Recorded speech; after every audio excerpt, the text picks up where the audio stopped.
Hello guys, आज हम अपना HTML का पहला प्रोग्राम लिखने वाले हैं। गाइस, हम एक फ़ोल्डर बनाएंगे और फ़ोल्डर पे जाके कोड ओपन विथ कोड करेंगे। कोड ओपन विथ कोड करने के बाद हमारा जो VS कोड है वो ओपन हो जाएगा। गाइस, आपको मैं ये बताना चाहता हूँ कि जब तक विजुअल स्टूडियो ओपन हो तब तक मैं आपको बताना चाहता हूँ कि ये कोड बिल्कुल आसान है और हम ज़्यादा से ज़्यादा इस पर टाइम वेस्ट अपना नहीं करेंगे। तो गाइस, हमारा VS कोड ओपन हो चुका है और VS कोड ओपन होने के बाद हम यहाँ पर देखेंगे कि हम पर क्या कोड लिखने वाले हैं। और ये जो आप देख रहे हैं लेफ्ट साइड, हम यहाँ इस प्लस के आइकन को दबाकर और यहाँ पे लिखेंगे tut1.html। tut1.html लिखने के बाद हम देखेंगे कि यहाँ पे हम क्या कोड लिखते हैं। और गाइस, ये साइड लेफ्ट वाली साइड हम ऑफ भी कर लेंगे।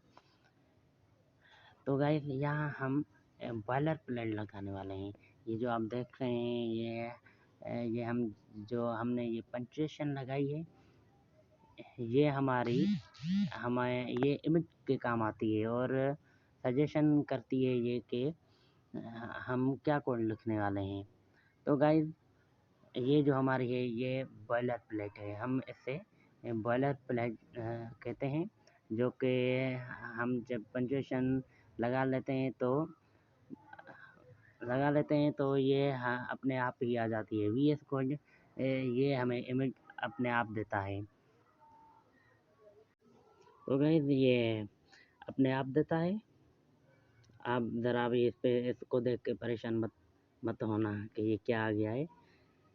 तो गाइस, ये हम यहाँ पे अपना टाइटल देंगे। जो हमारा टाइटल होगा वेबसाइट का, हम वो देंगे टाइटल। और मैं जो आपको ट्यूटोरियल दिखा रहा हूँ, आज का ट्यूटोरियल जो है वो है हेडिंग एंड पैराग्राफ। तो हम अपनी हेडिंग एंड पैराग्राफ दे देंगे। हेडिंग और पैराग्राफ देने के बाद हमारा जो काम है ना वो सारा बॉडी के अंदर काम होता है। ये तो सिर्फ टाइटल है, ये हम यहाँ टाइटल ही लगाते हैं। तो हमारा जो काम होता है वो सारा बॉडी के अंदर होता है। तो गाइस, बॉडी के हम क्लिक करके बॉडी के अंदर आ जाएंगे। हमारा जो कोड है वो सारा इसमें होगा। अब ये आप देख रहे हैं H1, H2, H3, H4, H5, H6, ये सारी हमें VS कोड इमेज दे देता है। H1, H2, H3, H4 ये क्या है, ये सारे जो है हमें HTML के अंदर हेडिंग लिखने की साइज होती है। गाइस, ये जो है हमारा ये एक होता है क्लोजिंग टैब और एक ओपनिंग टैग। जो H1 है और ये हमारा ओपनिंग टैब है और लास्ट में जो H1 है, हाँ ये वाला H1 है, ये क्लोजिंग टैब है। ये 6 टैब्स होते हैं HTML में। उसकी साइज़ होने के बाद हम गाइस गो लाइव पे क्लिक करेंगे।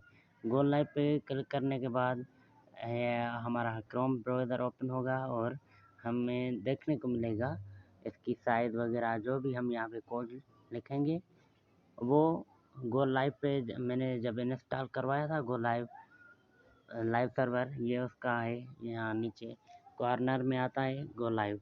तो उस पर क्लिक करने के बाद हमें ये आता है ये हेडिंग। ये देखिए कितना बड़ा दिख रहा है हमें साइज में। ऐसे गाइस 6 और टैब्स हैं। H1 से लेकर H6 तक हैं।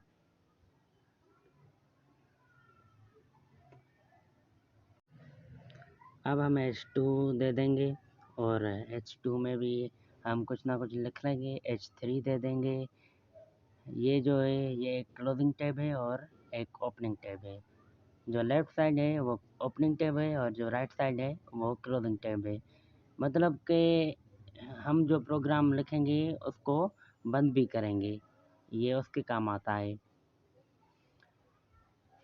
तो गाइस, हम H2 में लिख लेते हैं कुछ ना कुछ, और H3 H5 H6 ये सब में लिख लेते हैं। H2 ये क्लोजिंग टैब है और एक ओपनिंग टैब है।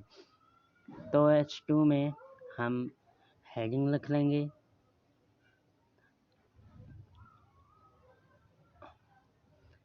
H2 में हम हेडिंग लिख लेते हैं, हमने हेडिंग लिख ली।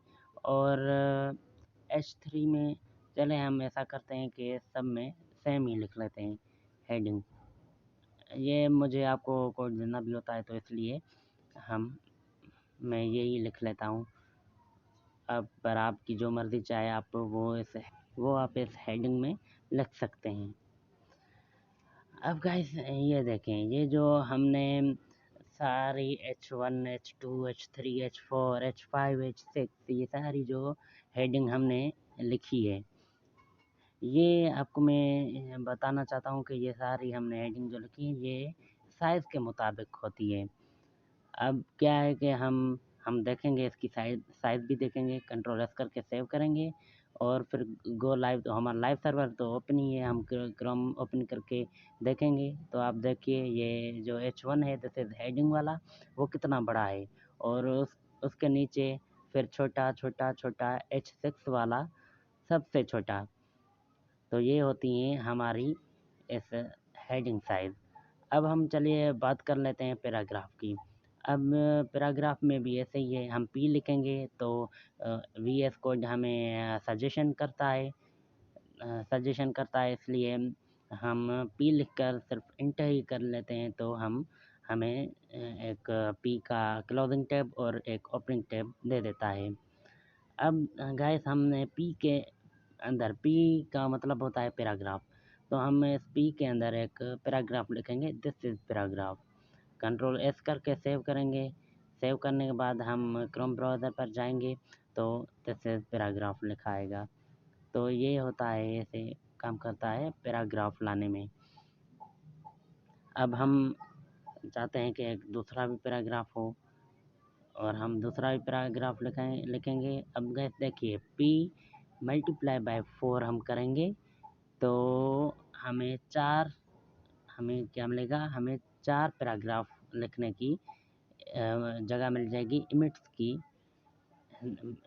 की वजह से, क्योंकि ये VS कोड है और हमें ये फुल सजेशन करता है, एक एक कोड हमें अपने आप ही लिख कर देता है, इसलिए मैंने आपको ये VS कोड इंस्टॉल करवाया है।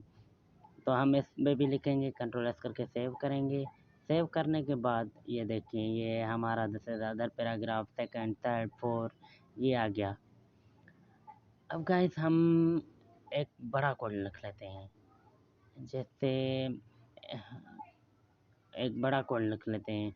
अब देखें ये हमने मिटा दिया, और एक लॉरम होता है, लॉरम ये एक HTML का है जो हमें पैराग्राफ लिखने में मदद करता है। अब मैंने लॉरम 4 लिखा तो ये देखिए 4 वर्ड्स आ गए। अब 4 वर्ड्स आ गए, हम चाहे जितनी भी लिखेंगे लॉरम हमें उतने वर्ड्स दे देगा। जैसे मैं लिखता हूँ लॉरम 34, अब मैंने ये लिखा तो यहाँ पे 34 आ गए, वर्ड्स आ गए।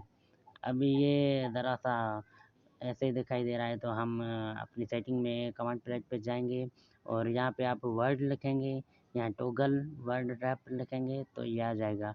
अब मैंने वर्ड लिखा तो ये सेकंड वाला टोगल वर्ड रैप वो आ गया। हम इस पर क्लिक करेंगे, क्लिक करने के बाद ये देखो ये कितना अच्छे से अब दिखाई दे रहा है। तो गाइस ये ऐसे होता है, और हम कंट्रोल एस करके सेव करके अब आएंगे अब क्रोम में तो ये हमारे पास ये आया हुआ होगा। तो गाइस इसमें अब मैं आपको कुछ टैग्स के बारे में बताने जा रहा हूँ। वो टैग बहुत ही इम्पोर्टेंट होते हैं। मैं पहले तो एक लोरा मोड डाल देता हूँ, क्योंकि ये पैराग्राफ में थोड़ा सा छोटा है, इसलिए मैं 40 वर्ड और डाल देता हूँ। सेव करता हूँ और क्रोम सेव करके हम क्रोम पे जाएंगे तो ये आ जाएगा।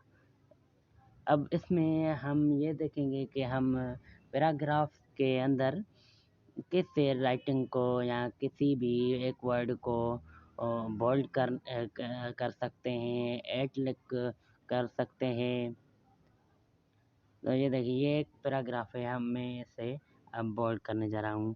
अब ये बहुत मतलब कि पहले जो होता था वो हम एक टैग लगाते थे जिसका नाम होता था बी टैग, उस पे भी बोल्ड हो जाता है।